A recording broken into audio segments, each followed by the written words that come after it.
Բարև ձեզ սիրելի հայրենակիցներ, ձեզ հետ է Էդվարդ Անտինյանը։ Ողջունում եմ ձեզ Համայնայության մայրաքաղաք Երևանից։ Այսօր հունիսի 1-ն է 2026 թվական։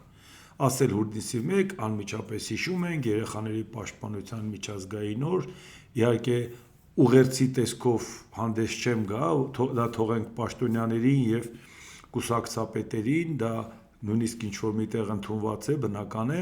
ես ուղղակի կարճ ասեմ, որ հասարակության բարոյականությունը որոշում է նրա վերաբերմունքով հասարակության անպաշտպան շերտերի նկատմամբ երեխաների եւ ծերերի հասարակության այդ հոգատության կարիք ունեցող շերտերի, բայց մենք նաեւ երեխաներին դիտարկում ենք բացի այն, որ հոգատության կարիք ունեն, այլ մեր երկրի ապագան եւ շատ լուրջ անելիք ունենք եւ պատահական չի, ես պարբերաբար հիշեցնում եմ հայտնի խոսքերը, հայրենիքը մենք ժառանգություն չենք ստացել մեր նախորդներից, այլ պարտք ենք վերցրել մեր հետնորդներից, ինչ ենք վերադարձնելու եւ ինչ երեսով ենք վերադարձնելու։ Սա պետքա լինի յուրաքանչյուր հայի համար առաքելություն, որ իմանա ինչի համար է լուսաշխար եկել եւ հանկարծ չասեն, որ հայը լուսաշխար է եկել միայն թրջկոտելու, երգել պարելու, ուրախանալու համար։ Հայը, որ ծնվել է ու հասկացել է ինչ պատմական ժառանգություն ունի եւ ինչ բարդ տարածաշրջանում է ապրում, նա նույնիսկ ամենահումանիտար մասնագիտության տերն է եւ միևնույնն է, նա պետք է հասկանա, որ ինքը առաքելություն ունի իր հայրենիքը պաշտպանության։ Այո, դա եւ այդպես պետք է փոխանցի հաջորդ սերունդներին, որտեղ մի քանի տարին բավարար է, ինչպես տեսնում եք, որ հնարավոր է ազգին բարոյալքել, որովհետեւ ցույց տալ օրինակ եւ այդ օրինակով մարդը մտածի, դե երևի հաջողակներն են վերևներ հայտնվում, ուրեմն պետքա լինել անգետ, պետքա լինել խոսել խաղաղությունից, տանել մարդկանց կոտորել, պետքա ամեն ինչ անել վերընտրվելու համար եւ մարդիկ դա են օրինակ վերցնում, ցավալիորեն շատ արագ են կարողանում վատ օրինակը վերցնել։ Այնպես որ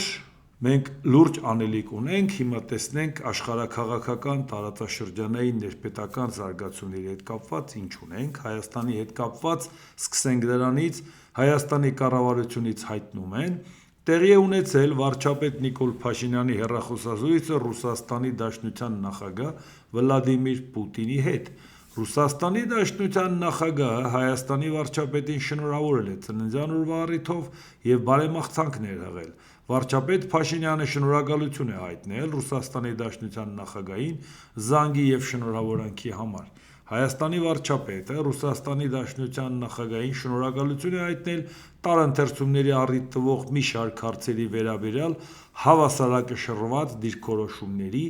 բարեկամական տոնայնության, ինչպես նաև աջակցության համար։ Զրուցակիցները պայմանավորվել են քննարկումները շարունակել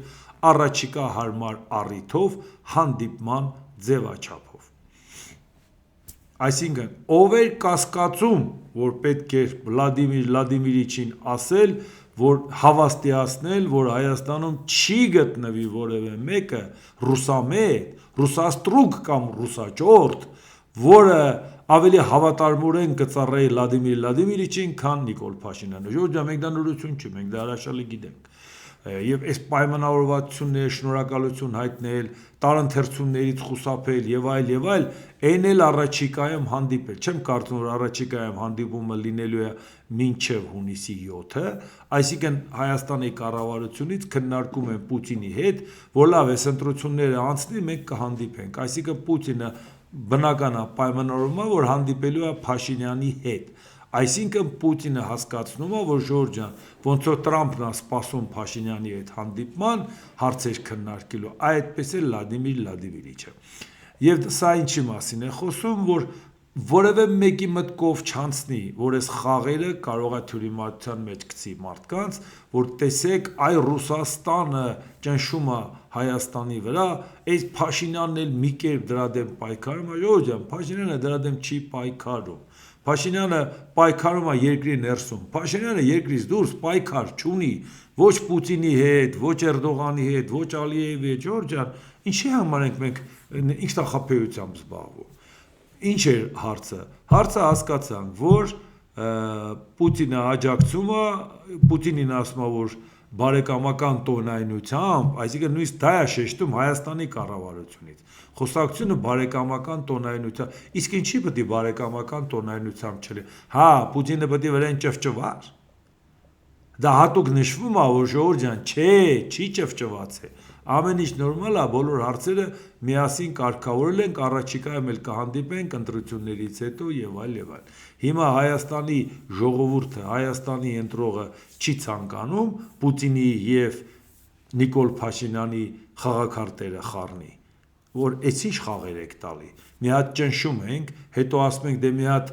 հավաստիացումներ արա, հետո դրանից հետո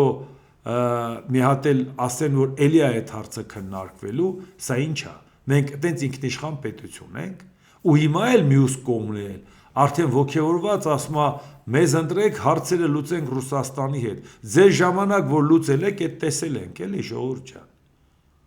Էն էլ են դեպքում, որ ձեր ժամանակ, որ Ռուսաստանի հետ հարցերը լուծել եք, ես ստրկական կախվածության մեջ եք գցել Ռուսաստանից, այն դեպքում ուկրաինական պատերազմ չկար, շատ բաներ չկար եւ այլ, Ռուսաստանի իրական դեմքը որպես օկուպանտ եւ կոռուպցիայում թաթախված բանակ եւ քայքայված երկիր ու տնտեսություն, այդ ժամանակները դեռ որոշ մարդկանց համար բացահայտված չէր։ Հա ես հանում եմ 20 տարի առաջվա ելույթներ, ասում եմ Ռուսաստանի մասին էս ենք ասել, կյանքը ցուցաբերել որ ճիշտ է։ Բայց դուք կարող ասեիք, դե լավ, դու ասում էիր, ինչ երաշխիք, որ մենք պետք է հավատայինք։ Մենք էլ հավատում էինք Պուտինի հայտարարություններին, որ Ռուսաստանը ծաղկում ու փթթում է։ Հետո իսկ հիմա գոնե համոզվեցիք։ Այս ամեն ինչից հետո դեռ դուք մտածում եք, որ Հայաստանը իր ապագան պետք է Ռուսաստանի հետ կապի։ Դուք այնքան խորը անցյալ եք։ Ու ցանկացածը ուզում է 20 տարեկան լինի։ Եթե նա Հայաստանի ապագան տեսնում է Ռուսաստանի հետ, նա ամենաանհույս ու անդառնալի նախկինն է, ժողովուրդ ջան։ Եթե նույնիսկ ծնվել է անկախության տարիներում։ Նիկոլ Փաշինյան, քանի դեռ Հայաստանը չի դիմել պաշտոնապես Եվրամիությանը անդամագրվելու համար կամ ԵՄ անդամության թեկնածուի կարգավիճակին շատ մոտ չէ, որևէ հանրաքվե անելն անտրամաբանական է, քանի որ ըստ էության հիմնավորումը չկա։ Մենք խոսել ենք այս մասին, ինչ հանրաքվե, ժողովուրդ ջան, վերպետական կառույցի մասնակցության հետ կապված հարցը դրվում է հանրաքվեի, այն փուլում, որ դու արդեն դառնալու ես այդ կառույցի անդամ։ Իսկ Հայաստանը այդ կառույցի անդամ չդառնալու պարագայում ընդհանրապես դիմում գրի, որպեսի ինքը դառնա, ասենք, ասոցիացված անդամ, թեկնածու անդամ կամ գա հասնի անդամության փուլին, դրա համար օրվա իշխանությունը կարող է դիմում գրի եւ հայտ ներկայացնի Եվրամիության անդամակցության։ Հանրաքվեի մասին ընդհանրապես լուրջ չի։ Այդ մասին մի քանի անգամ խոսել ենք, որ Հայաստանը օրենսդրությունից հղումներու մեջբերումներ են անում Ռուսաստանում, բա մեկը չկա, ասի երիտասարդ, մի հատ բացեք, մի հատ կարդացեք հանրաքվեի մասին օրենքում, որ փուլում պետք է այդ հարցը նայեն, անդամակցության փուլում, ոչ թե դիմում գրելու հայտ ներկայացնելու։ Բայց այն ինչ որ հիմա Փաշինյանը բացատրում է, մեր օրակարգում Եվրամիության անդամակցություն ինքը ցույց է տալիս, որ չկա, ժողովուրդ ջան։ Որտեղ դու ԵԱՏՄ-ի հետ հարաբերությունները խորացնում ես, դու չես հասնի այն կետին, որտեղից պիտի որոշում կայացնես, այն կողմ ես գնում, թե այն կողմ ես գնում։ Բայց նույնիսկ այսպես ջերմ շփումները Պուտինի հետ, Պուտինի ամենա մտերիմ զինակցի բերանով այնուամենայնիվ մեզ բացատրում են, որ ինչ էլ խաղեր տակ, մենք պայմաններ ունենք, այսինքն դուք նույնիսկ չեք կարող ձևականորեն Եվրամիության անդամակցության անուն տալ, գիտենք, որ իրական քայլեր չեք անում, որովհետև դուք պետք է կրոնը ընդունեք, որ դուք Ռուսաստանի հետ եք։ Հիմա տեսեք ինչ է ասում Ռուսաստանի Դաշնության անվտանգության խորհրդի փոխնախագահ Դմիտրի Մեդվեդևը, կներեք։ Ռուսաստանի Դաշնության անվտանգության խորհրդի փոխնախագահ Դմիտրի Մեդվեդևը ԵԱՏՄ-ին եւ կամ ԵՄ-ին Հայաստանի անդամակցության հարցով ռեֆերենդում անցկացնելու կոչին Փաշինյանի արձագանքը համեմատել է Լև Տրոցկու ոչ պատերազմ, ոչ խաղաղություն, իսկ բանակը արձակել Բանաձևի հետ, թե դա եղել է հեղափոխությունից առաջ Ռուսաստանի։ Բառացիորեն այսպես, Հանրաքվեով ոչինչ չենք որոշի, քանի դեռ մեզ չեն կանչել ԵՄ, իսկ հետո բնականաբար թռվռալով կվազենք Եվրոպաներ, բայց մինչ այդ օգտվենք ԵԱՏՄ բոլոր արտոնություններից, հմտորեն գումար վաստակելով Ռուսաստանի և Միության մյուս երկրների հաշվին, ապրի իհարկե, գրել է Մեդվեդևը, այսինքն Ռուսաստանը ասում է մենք քեզ չենք թողի խաղեր տաս, գազ մի պահի մեզանից օգտվեց, վերջի պահին ասես դե ես գնացի, եթե Ռուսաստանը հարմար բան ասի, կողմնորոշվի այսօր, եթե այսօր դու ասում ես, որ ձեզ հետ կարող է բաժանվեմ ինչ որ ժամանակ հետո, նույնիսկ 10 կամ 20 տարի հետո, մենք քո առաջ խնդիրը դնում ենք այսօր, որոշում կայացրու, իսկ եթե ինքը այսօր որոշում կայացնի, որ մնում ենք Ռուսաստանի ու ԵԱՏՄ-ի հետ, բայց նաև կարողանա ընտրվել, դուք Հայաստանի առաջ ճանապարհը փակում ա նույնիսկ ավելի կոշտ ձևով, քան անգամ այդ ճանապարհը փակել են ժամանակ, երբ որ 2004 թվականին ես իմ հրապարակային գործունեության իմաստը տեսել եմ նրանով, որ կոչ անենք ժողովրդին, փոխվի մթնոլորտը մեր երկրում եւ Հայաստանի Եվրամիության անդամակցության մասին խոսենք ՆԱՏՕ-ի եւ Ամերիկայի Միացյալ Նահանգների ռազմաքաղաքական ու տնտեսական երկարաժամկետ փոխշահավետ համագործակցության։ Այսինքն ստացվում է, որ մենք այսօր 2026 թվականին ընտրություններից հետո ավելի վատ վիճակում կլինենք, քան մենք տանջանքով 2004 թվականից մարդկանց բացատրում էինք, թե որն է Հայաստանի ապագան։ Դրա համար ընտրությունը ձերն է, սիրելի հայրենակիցներ։ Ադրբեջանի նախագահ Իլհամ Ալիև Զանգեզուրի միջանցքն անպայման կառուցվելու է։ Մենք բացում ենք նոր տրանսպորտային միջանցքներ, ներդրումներ կատարելով երկաթուղային եւ ավտոմոբիլային երկթակառուցվածքներում։ Իհարկե Նիկոլ Փաշինյանը մի քանի անգամ ասեց ինչի եք ասում Զանգեզուրի միջանցք, ասեք թրիփ, բայց տեսա, որ որևէ ձևով դա չի ազդում Ալիևի վրա, հետո ասեց, դե լավ, այդ թրիփը վերաբերվում է մինչև Զանգեզուրի միջանցքը վերաբերվում է մինչև թրիփին։ Դա իրանց տարածքում կառուցվելու մասին է խոսքը, բայց իրանք այնուամենայնիվ շարունակում են Զանգեզուրի միջանցք կոչել ամբողջ ճանապարհին, թրիփը համարում դրա մեջ։ Եթե Ալիևը կատեգորիկ կերպով ասում է, որ անպայման կառուցվելու է մի տարածքի մասին, որը Հայաստանում է, եւ մի կառույցի մասին, որը Հայաստանի իրավազորության ներքո է եւ Ամերիկայի։ Այդ վստահությունը քեզ որտեղից որ անպայման կառուցվելու է։ Այսինքն Հայաստանին պարտադրելու են, որովհետեւ այդ թրիփը քու ծրագիրներ Թրամփին առաջարկած, հոդանորություն չի, որովհետեւ Հայաստանը ասեց, որ խաղաղության խաչմերուկը բոլոր գործընկերներին առաջարկեցին, ոչ մեկը չհամաձայնվեց։ Նախաձեռնություն հանդես բերեց Թրամփի ադմինիստրացիան, նախաձեռնություն հանդես բերեց Ալիևի հետ խոսալուց հետո, նրա բանագնացը, որ գնաց Ալիևի հետ հանդիպես Թրամփի։ Այսինքն այս իմպերատիվ ձևով ասել անպայման կառուցվելու է, կարող է ասել միայն մի դեպքում, եթե այդ մյուս կառուցելու խնդիրը Հայաստանով անցնողը նա չվերահսկի թեկուզ Ամերիկայի միջոցով։ Եթե ոչ, Հայաստանը կարող է ասի, կարող է վաղը մենք նպատակահարմար չենք գտնում, ենթադրենք այս բանը այսպես անել, որովհետև Հայաստանը չի կարող դա անի։ Չմոռանանք, որ սահմանադրական փոփոխությունից բացի Ադրբեջանը նաև ասում էր, որ Հայաստանը պարտավորություն է ստանձնել Ադրբեջանի բուն տարածքը Նախիջևանի հետ կապելու հետ։ Այսինքն դա էլ պետք է դու այդ պարտավորությունը կատարես, որ մենք քո հետ խաղաղության գնանք։ Այսինքն դա այդ նախապայմանը բնական է չի մտնում պայմանագրի մեջ, բայց պայմանագրի ստորագրության ու խաղաղության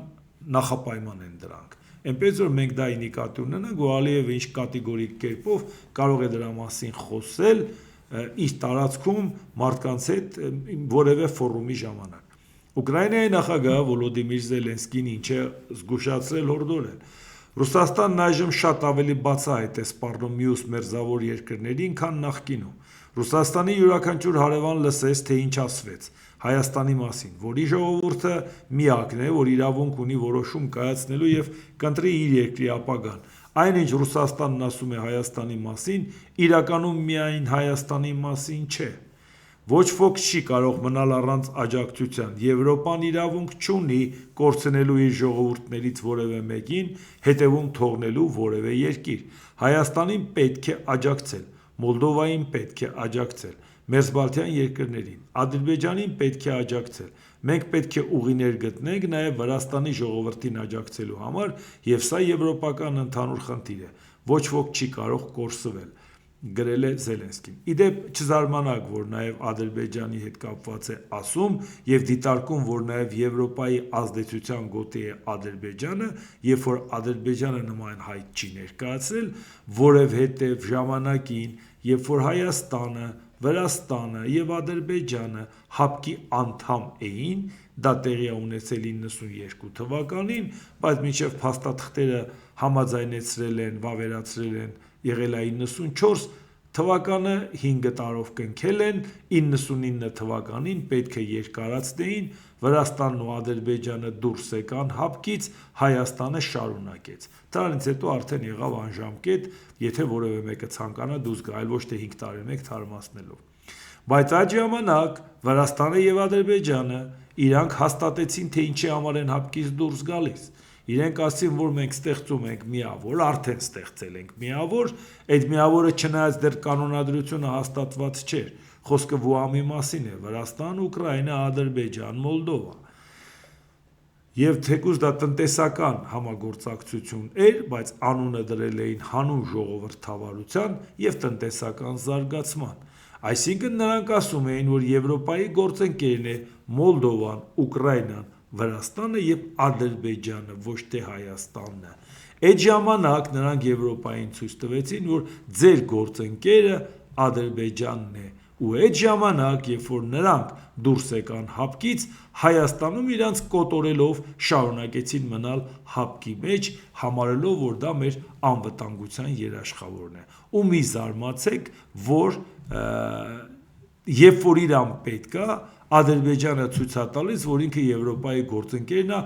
անգամ կազմակերպական առումով, թեպետ ՎՈԱՄ-ն հենց առանձնապես իրան չի կոտորում շատ ակտիվ գործունեություն ծավալել, բայց երբ որ իրանց պետք է որպես գործընկեր ցույց տալ, Ուկրաինա, Մոլդովա, Վրաստան եւ Ադրբեջան իրանք են հանդես գալի Եվրոպայի գործընկեր, այլ ոչ Հայաստանը։ Հետո մի մեղադրեք, որ մեզ ասում են, չէ, ժողովուրդ ջան, դուք իրական քայլերով չեք գալի դեպի Եվրոպա։ Դուք իրավիճակային մի օր կարող ա մի բան ասեք, մյուս օրը մի ուրիշ բան։ Իսկ Գևորգ Պապոյանը, էկոնոմիկայի նախարար, ինչը արդեն ոգևորված Նիկոլ Փաշինյանի եւ նախագահ Պուտինի միջև ջերմ զրույց է եղել, բոլոր հարցերը կլուծվեն։ Ջերմ զրույցը եղել է, հարցերը կլուծվել։ Դրանք տեխնիկական հարցեր են, անկեղծ ասեմ, այսօր էլ քննարկվել են հարցեր, երկու ձուկ արտադրող ընկերություն բացվել է, կարծում եմ, որ ամսի 7-ից 8-ից հետո բոլորը հերթով կբացվի, աշխատանքային հարցեր են, մեծ հաշվով տեխնիկական մեծ խնդիր չկա։ Այսինքն ինքը հավաստիացնում է, որ երբ որ Ռուսաստանը ցանկացել է սահմանափակումներ մտցնի, այո, դա քաղաքական որոշում է, որտեղ ուրիշ ժամանակ աչք կփակեր, բայց իրականում մեր ապրանքի որակի եւ փաստաթղթավորման հետ կապված խնդիրներ եղել են։ Այդ տեխնիկական խնդիրները ասма կլուծենք ու ամեն ինչ կկարգավորվի։ Այսինքն մենք ուղարկում ենք Ռուսաստան անորակ ապրանք, բայց Ռուսաստանը աչք է փակում, որտեղ իրան առանձնապես չի հուզում իր քաղաքացու առողջությունը, բայց երբ որ իրան պետք է, որպեսի մեր վրա ճնշում գործադրի, ասում է ձեր ապրանքը անորակ է եւ ապացուցում է, որ անորակ է։ Այսինքն ստացվում է այնպես, որ Ռուսաստանը շահագրգռված է, որ Հայաստանը արտադրի այնպիսի ապրանք, որ որևէ մեկին մատակարարել չի կարող։ Այսինքն ստրկական կախվածության մեջ լինի ռուսական շուկայից։ Եվ Ռուսաստանը երբ որ սանկցիաներ է կիրառում ու Հայաստանից ասում են քաղաքական պատճառով, հանում ասում է, այս է լաբորատորիայի անալիզը, դուք էլ անալիզ արեք, բերեք մտցրեք մեր աչքը։ Եվ մարդիկ չեն կարող ասել, որ ռուսական լաբորատորիաները սխալ բան են ասում։ Ժողովուրդ ջան, այսինքն Ռուսաստանը շահագրգռված է, որ Հայաստանը անորակ ապրանք արտադրի, որը կիրացվի միայն Ռուսաստանում, Հայաստանի ապրանք արտադրողները շահագրգռված են, որպեսզի իրանք անորակ ապրանք արտադրեն, որովհետև մեկը գիտեն այդ ապրանքը առնող կա, ինչ կարիք կա մտածել ուրիշ բաների մասին։ Ոնց եք պատկերացնում, մարդը $1 միլիոն կարող է ավտո առնի հարևանին զարմացնելու համար կամ զարմացած հարևանին գերազանցելու համար եւ այդ $1 միլիոն ինքը տա հոսքագիծ առնի։ Դուք պատկերացնում եք։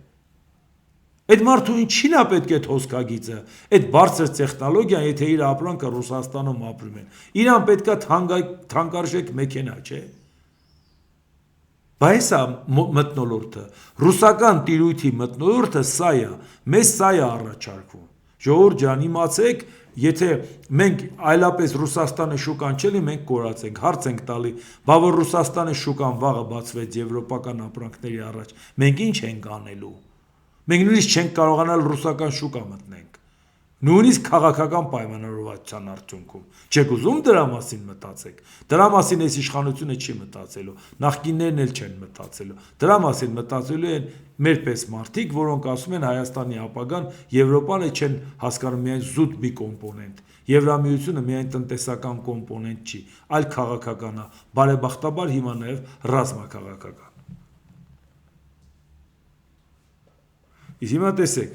Էկոնոմիկայի նախարարությունը զուգահեռ դրան մի քանի աջակցության ծրագրեր է ներկայացրել Եվրոպական միություն, Մերձավոր Արևելք, արտահանման, աջակցման, տրանսպորտային ծախսերի փոխհատուցման, մաքսատուրքի փոխհատուցման, երբեմն նաև IP հետ կապված ծախսերի փոխհատուցման համար։ Ճիշտ է, Եվրոպական միության արտահանումը կրկնապատկվել է, բայց այլ ավելի ագրեսիվ ենք ու նպատակ ունենք քարապատկենք, հնգապատկենք մինչև տարեվերջ, նշել է Պապոյանը։ Բա մեռանք ասելով, որ եվրոպական շուկա հետ աշխատեք։ Հիմա դուք ասում եք աջակցենք, որ այդ ապրանքը Եվրոպայում վաճառենք, բայց ոչ թե դուք պետք է աջակցեք փոխհատուցում տակ, որ հազիվ կարողանան գնան այդ շուկա մտնեն վաճառեն, այլ դուք պետք է աջակցեք այն նպատակային ծրագրով, որ իր ապրանքը համապատասխանի եվրոպական ստանդարտին, համապատասխանեց եվրոպական ստանդարտին, արաբական երկրներում քնած կվաճառեն, այդ մարդիկ անապատային երկրներ են եւ շատ բարեկեցիկ ապրում են, լավ էլ փող ունեն, թանկ եւ որակով ապրանքը պատրաստ են առնել,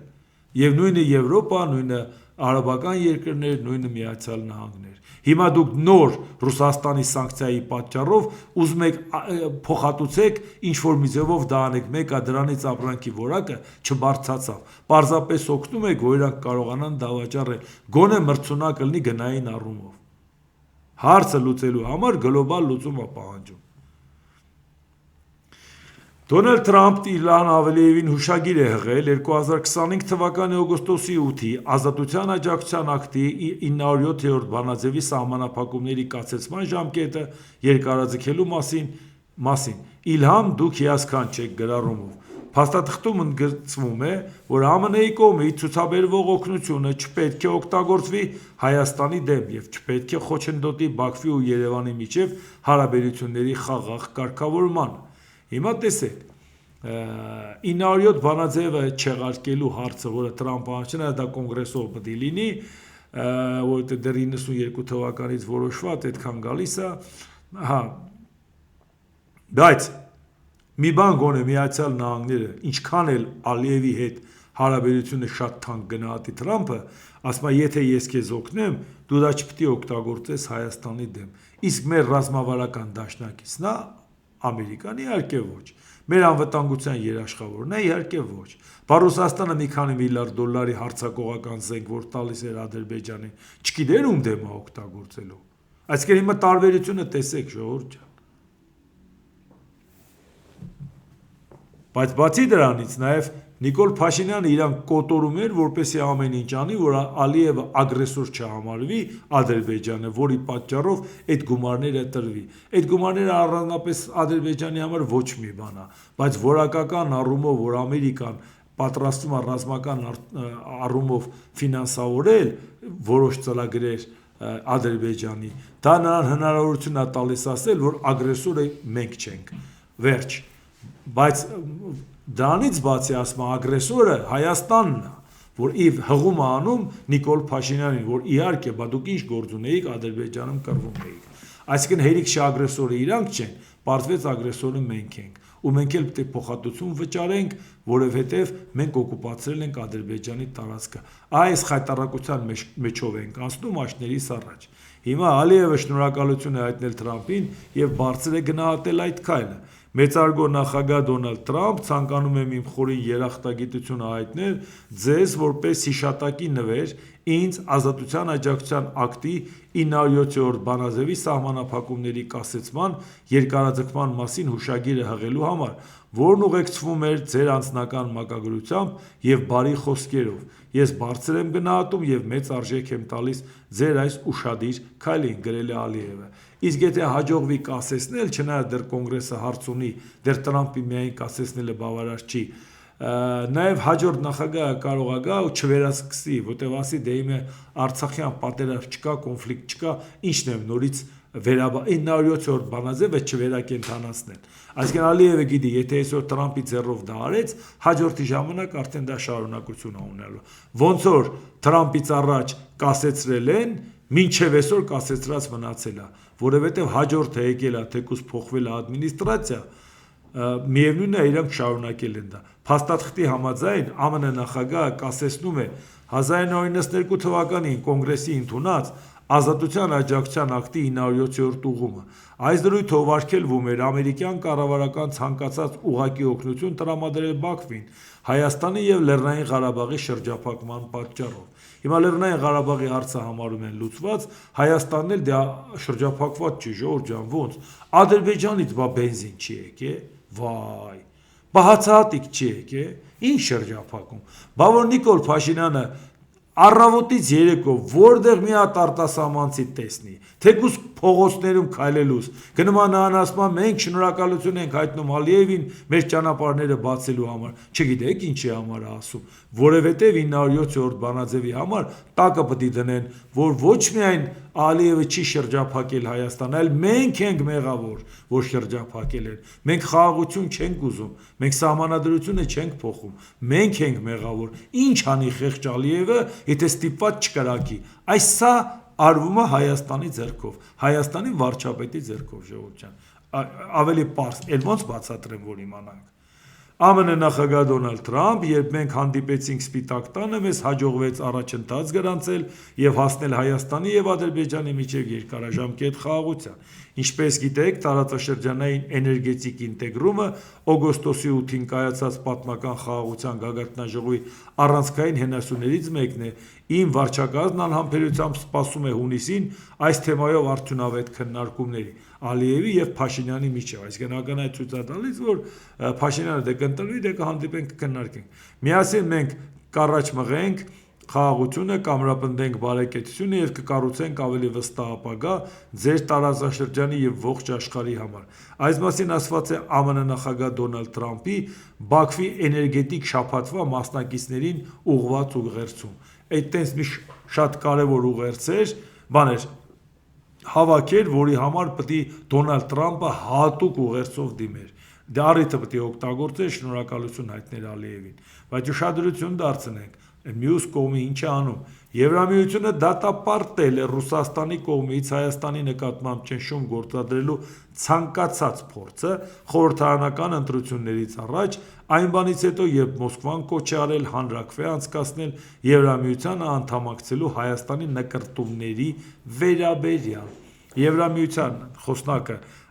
Անուար Էլ-Անունի ինչ է ասել, որպես ինքնիշխան ժողովրդավարական և անկախ երկիր, Հայաստանն ունի իր սեփական ուղին և գործընկերներին ընտրելու համար իրավունքները։ Ռուսաստանը նպատակ ունի վնասել Հայաստանի տնտեսությանը և ազդել Հայաստանում խորհրդարանական ընտրությունների արդյունքների վրա։ Մենք կշարունակենք աջակցել Հայաստանին նման հարկադրանքի փորձերը հաղթահարելու հարցում։ Եվրամիությունից էլ արձագանք, որը Ռուսաստանին չի մենակ ուղղված, նաև Հայաստանին ու Հայաստանի հասարակությանը, որ այդ ճնշումներին չպետք է ենթարկվել, տուրք տալ այդ ճնշումներին, այլ պարզապես ընդհակառակը մեր ընտրությամբ պետք է ցույց տանք, Ռուսաստանին իր տեղը ցույց տանք։ Հիմա փորձենք մենք դա կողմնորոշվել առաջիկա քվեարկությունից առաջ։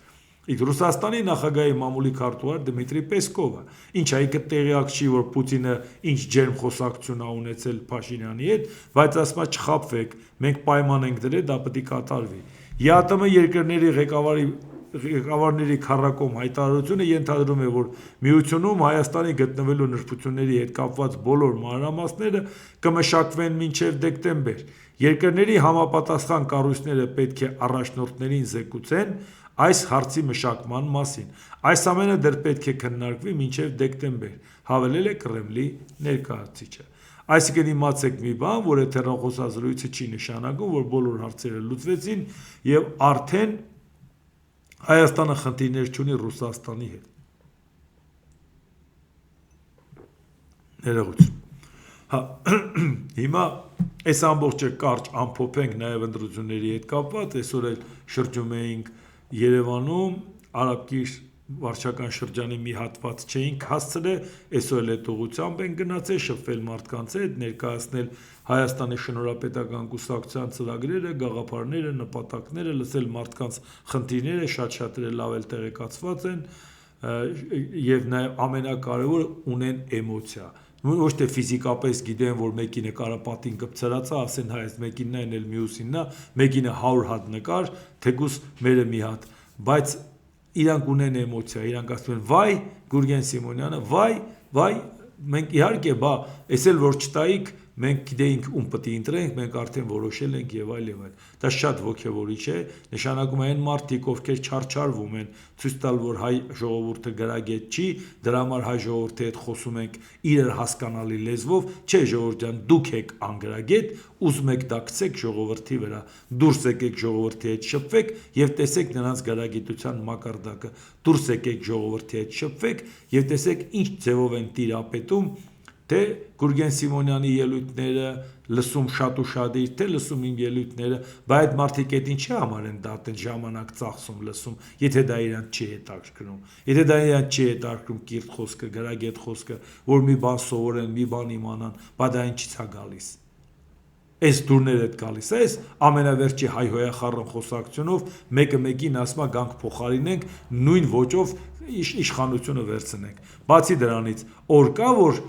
չսպառնան, որ տեսեք փողոցով ինչ են կանելու եւ այլ եւ այլ։ Այտենց օր տեսել եք, որ չլինի, այտենց ելույթ տեսել եք, որ չլինի, թե այս կողմից, թե այն կողմից։ Նիկոլ Փաշինյանը այս ընտրությունը պրտի տեսեք ինչ են կանելու, թեպետ 8 տարի ուներ ամեն ինչ էլ անելու, բայց իրան պետք է հենց ընտրությունից առաջ ասի, որ տներն են վերցնելու էս եւ այլ բանտեր են կողելու, որպեսի լարի, որպեսի նրանք էլ հակառակ գործողություն անեն, այսինքն օրենք հանցնեն եւ ինքը ուժ կիրառի, որտեղ դա իդեալական տարբերակ է իշխանությունը պահելու համար, ասի տեսեք հակառակորդները ճշտամի են, ինչ ժողովրդավարությունից եք խոսում, իսկ այն մյուս կողմն էլ գիտի, որ առանց արուն հեղելու, իսկ իրանք շատ-շատերը նրանց մեջ լավ էլ դրա մասնագետն են, տենչում են հայի արուն թափելը,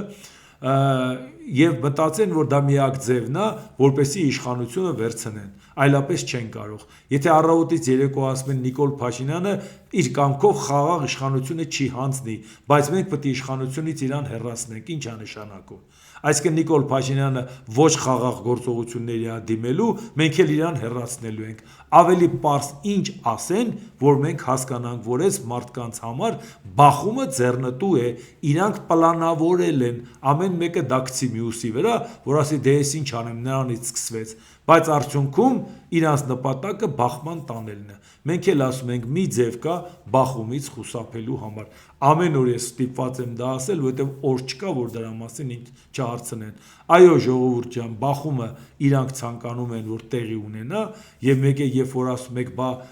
պետք չի խոճապ տարածել, եթե վերլուծություն են անում, դա խոճապ տարածել է։ Ես բարբերաբար այդ օրինակը բերում եմ։ Ինչի որևէ ամենասովորական օբյեկտում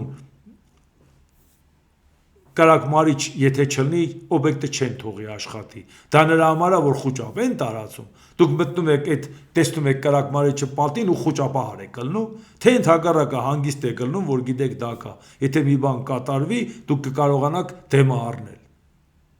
Այսինքն եթե ձեզ արդեն ասում են, որ այդ երկու կողմից ուզում են կրակը վառեն, դուք ասում եք ուշադրություն չդարձնենք, իսկ վաղը որ կատարվի, թե ասեք, վայ, դե ում մտքով կանցներ, որ այ մարդ, դե մենք ինչ պետք է իմանայինք, մենք սովորական մարդիկ ենք, դուք եք քաղաքագետ, մեկը փորձագետ, մեկը վերլուծաբան, մեկը քաղաքական գործիչ, դուք պետք է ժողովրդին ասեիք, մենք պետք է ասենք։ Եթե ասենք ասել ենք, պետք է ասեն, լավ պետք է ասեիք, ամեն օր պետք է ասեիք, ամեն ժամ պետք է ասեիք, մեկ ամեղավորը մենք ենք, ժողովուրդ ջան, որ իրանք այդպես են վարվել։ Դրա համար մեկ անգամ եւս ասում եմ, այո, իշխանությունը եթե մեծամասնություն չունեցավ, բայց մտածեց, որ կարող է մեծամասնություն ունենան ռուսամետ ուժերը, ինքը այդ ընտրության արդյունքը չի ճանաչելու եւ անցնելու է ռեպրեսիային, ժողովրդին հանելու է փողոց։ Ռուսամետ ուժերը եթե տեսնեն, որ Նիկոլ Փաշինյանը մեծամասնություն ունի ու իրանց կողելու է կամերը, ու իրանց ունե զրկելու է, իրանք մարդկանց հանելու են փողոց, որովհետև իդեալական տարբերակը ընտրության օրը, որովհետև այդ օրը 1.200.000-ից ավել մարդ դուրս է եկել գնացել ընտրության եւ ինքը այդ օրը տրամադրված է, ինքը ուզում է հաղթել։ Եթե իր ղեկավարներն ու առաջնորդները կոչ են անում փողոց դուրս գալ, դա սովորական միտինգ չի, նրանք փողոց դուրս են գալիս։ Այսինքն այս պարագայում մենք ունենք մի խնդիր, Նիկոլ Փաշինյանի որևէ արբանյակ ուժ չանցնի, որը իրան կմիանա եւ Նիկոլ Փաշինյանը կունենա մեծամասնություն եւ Հայաստանում ոչ թե Գյումրի 2-ից վախենալով, Երևան 2-ից վախենալով մարտի 1 անենք, երկրորդ մարտի 1 անենք, ոնց որ Արտուր Բաղդասարյանը միացավ Սերժ Սարգսյանին եւ լեգիտիմացրեց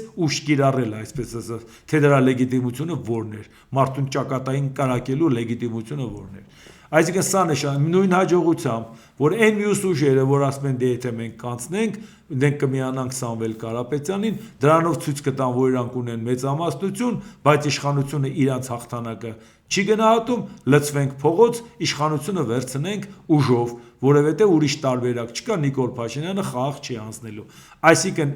այս մյուս կողմն էլ պետք է մեծամասնություն չունենա, որպեսզի եւ այս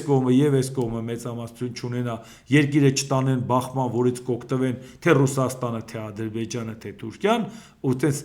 ատամները սրած սպասում են հարմար առիթի, ներսում էլ բարենպաստ միջավայր կա, դրան կա մի ձև։ Ընտրում եք Հայաստանի շնորհապետական կուսակցությանը, քվեաթերթիկ համար 4, որի նախագահն ու վարչապետի տեխնատուն Գուրգեն Սիմոնյանն է, որի պարագայում կուսակցությունը ինչքան էլ ձայն ստացավ, ոչ նրան է միանալու, ոչ նրան։ Այդ պարագայում ամսի 7-ին, եթե երկու կողմն էլ տեսավ, որ իրանցից ոչ մեկը չի հաղթե, այսինքն հակամարտող կողմերը, մահու կենաց կռիվ մղող կողմերից ոչ մեկը չի հաղթե, գնում են երկրորդ փուլ մտածելու տարբերակը, պայմանականորեն ասենք երկրորդ փուլ, որտեղ ընթացակարգը ուրիշ է, այլ մյուսները կձևավորեն կառավարություն եւ էլ համենայն դեպս առաջի օրվա առաջի ալիքը կոտրվում է, որովհետեւ երկուսից ոչ մեկը չի ասում դուս են գալի փողոց, այն մյուսը իշխանությունը զավթում է կամ փորձել է զավթել է կամ ուզում է զավթի, որովհետև հազիվ թե որևէ մեկը մտածի, որ Հայաստանի շնորհապետական կուսակցությունը իր ձայներով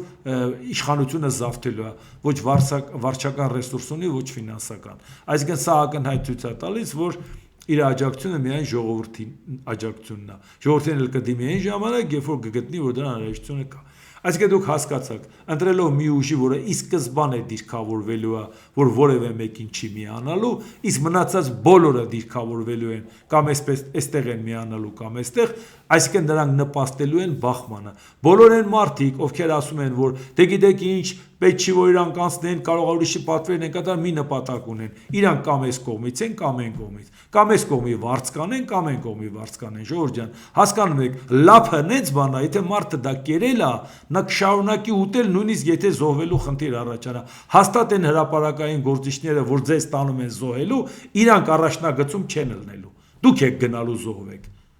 Իրանք չեն զոհվելու, իրանք շարունակելու են իրանց վերլուծություններն անել։ Իսկ եթե մենք մանդատ կստանանք, կգնանք առաջի գծում արանքները կկանգնենք, հաստատ չենք փախնի դրանից, հաստատ չենք նստի օթյակում եւ վերլուծություն անի։ Եթե ժողովուրդը մեզ մանդատ է տվել, այդ ժողովուրդը տվել է մանդատ, որ մենք ասել ենք արյունայեղությունից խուսափելու համար ձայն տվեք շնորհապետական կուսակցությանը, որի պարագայում նրա վարչապետի տեխնատուն, այո, դուս կգա փողոց, կասի ժողովուրդ ջան, պահում ենք, որպեսզի պատերազմ չլինի։ Իսկ ես հավատացնում եմ, որ շատ հեռու չեք տեսնի, ես հաստատ կլինեմ մի քանի սանտիմետր հեռավորության վրա։ Եթե մենք ասում ենք, որ մենք մեր ուժերով կարող ենք կանխել միայն ժողովրդի աջակցությամբ, ուրեմն մենք պետք է լինենք առաջնագծում, բայց պետք է ունենանք ժողովրդի մանդատը, որ ժողովրդին ներկայացնենք փողոցում, որովհետև քանի անգամ բացատրել եմ Սահմանադրության 94-րդ հոդվածով պատգամավորը ներկայացնում է ամբողջ ժողովրդին, որովհետև սա խորհրդարանական կառավարման համակարգ է,